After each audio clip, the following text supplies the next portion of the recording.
Wolfpack, and welcome to the PBAL Week 5 Team Builder. Now this is not been my best league, honestly. I'm not doing too hot right now, but we are hoping to get a win this week. Now, we are battling, I can't even remember who we are battling.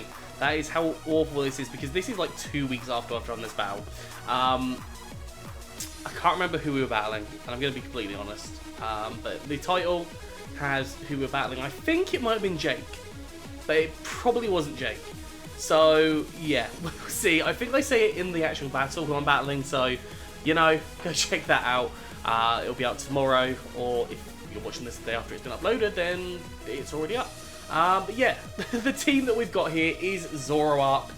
Very scary Pokemon, actually.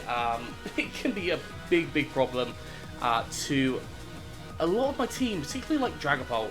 Dragapult is a big problem for Zoroark. Tapu Lele, which again is a problem, that if this thing just has a Choice Specs or Scarf, it just becomes very scary and really difficult for me to deal with. Obviously Psychic type moves hit Blaziken really hard. Bisharp is my way of dealing with this mostly, but obviously Moonblast can still be quite scary because it is neutral. But, you know, I think I can use Bisharp to deal with Tapu Lele. Roserade is not too scary, but at the same time, obviously Diancie is not going to like going up against it. We've got Rotom Heat, which again could be a bit of a problem. I haven't really got too much to deal with it. I haven't got a good water type in my team, so that could definitely be causing me some problems, honestly. With there, so I definitely expect to see Rotom Heat. Regidrago, I really don't expect to see Regidrago here. I don't think it has like the offensive output or the defensiveness to be able to pull off any strats here, but I have got coverage for it if I need to. Claydol is a mon that I don't necessarily expect to see. I think I've got good coverage for that one as well, but obviously things like Bisharp do take damage to it, Diancie take damage to it as well. Corviknight I definitely couldn't see coming. I think Corviknight probably will come because it does do it lives attacks from me, which is, you know, a problem. Clawitzer could definitely come. You know, I have got some weaknesses to it.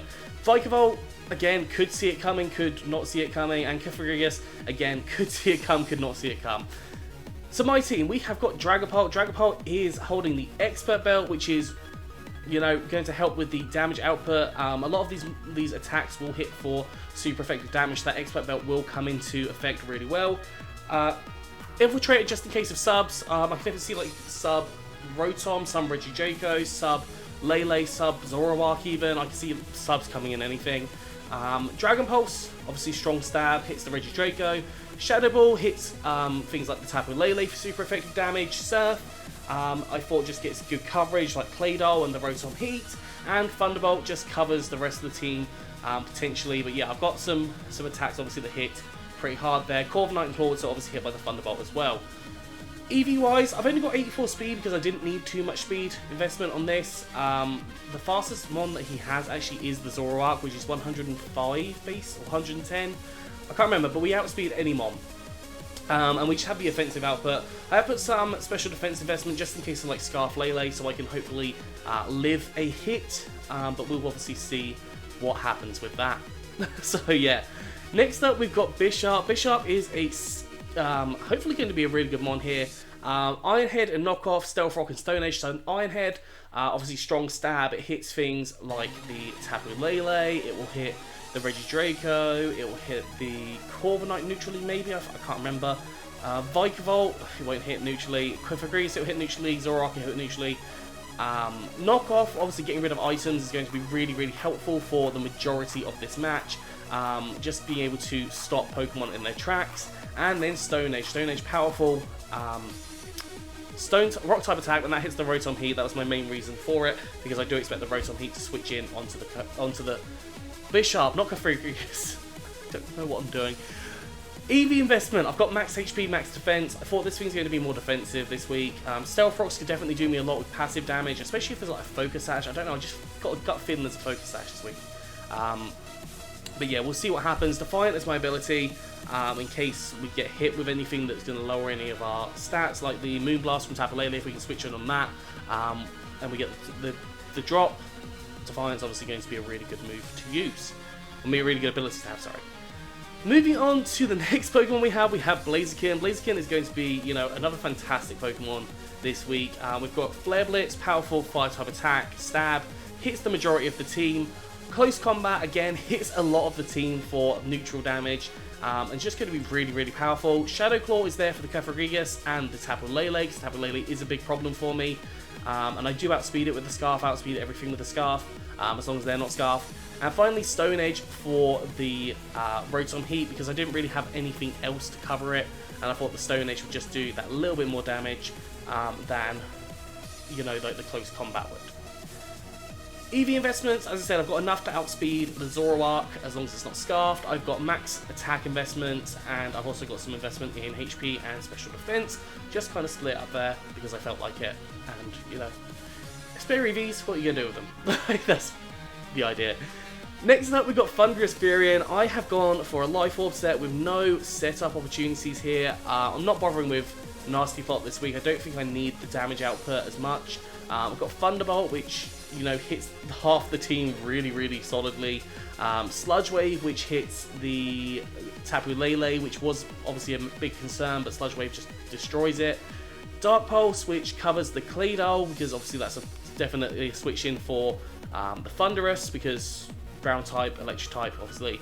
And Dark Pulse just hits kind of the rest of the team for like neutral damage that I can't hit with the other two moves. And Volt Switch to get out of there, because sometimes you have to do that. Just sometimes you have to switch out and get into a different Pokemon. EV's gone for max special attack, max and high speed, again to outspeed the... Actually no, this was to outspeed the Tapu Lele, not the Zoroark.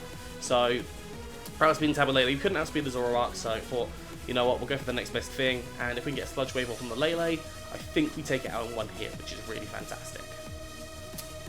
Moving on to our penultimate Pokemon. Oh, I'm touching the wrong screen. Moving on to our penultimate Pokemon, we have got Diancie. Diancie is really, really potentially going to be solid. If I can set up a Calm Mind. Oh, something is coming up on my screen. I don't like that. If I can set up a Calm Mind to get +1 in my special attack and special defense, we are pretty golden.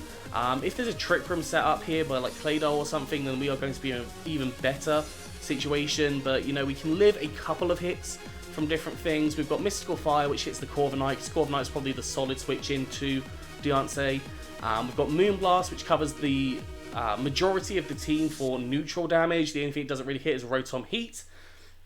Excuse me, got a hiccup. And then we've got Power Gem for the Rotom Heat as well. And as I say, Calm Mind to hopefully set up, and hopefully if I can get to +1, that's just going to put a lot of offensive pressure and also defensive capabilities into Diancie. So Diancie could definitely get a sweep this week. I did play around with a Rock Polish set, but I just thought the Calm Mind gave me the power output, because like Corviknight, it was only doing like 45% with maximum with Mystical Fire, and I was just like, that's not enough.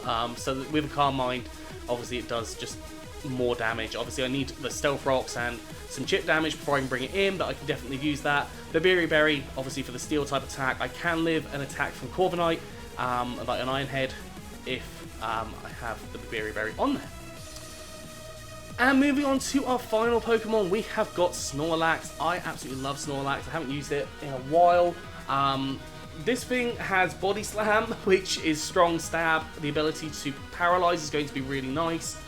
Darkest Lariat, because that covers the Corviknights, and also can hit pretty hard on the Lele. And if anything's setting up its defense, we can't see anything that Iron defenses. Maybe Claydol. But, you know, if anything's trying to Iron Defense in my face, Darkest Lariat is going to be the option to go for, and Thunder Punch just for a bit more coverage. I thought Toxic works well as well, just in case of things like the Corviknights. If that wants to try and cause some problems, I can definitely get a Toxic off on it and deal with that. We've got leftovers and immunity, so any Toxics are not going to affect us. Eevee's gone for max HP and max special defense with a careful nature, so more special defense, less special attack, and 4 EVs in attack, just giving that a little boost there. What do I see coming? Lele, 100%. Corviknight I definitely see coming. Corviknights I see coming. Rotom Heat I see coming, as I can't deal with it very well. And then the rest, it could be basically anyone. But I definitely see those 4 coming. I definitely see those. But yeah, it's been a nice quick one. I hope you've enjoyed this. If you have, please do like, subscribe, and comment. Let me know what you think down in the comment section below. Anyways, I'm out of here, so have a good one, and I'll see you soon.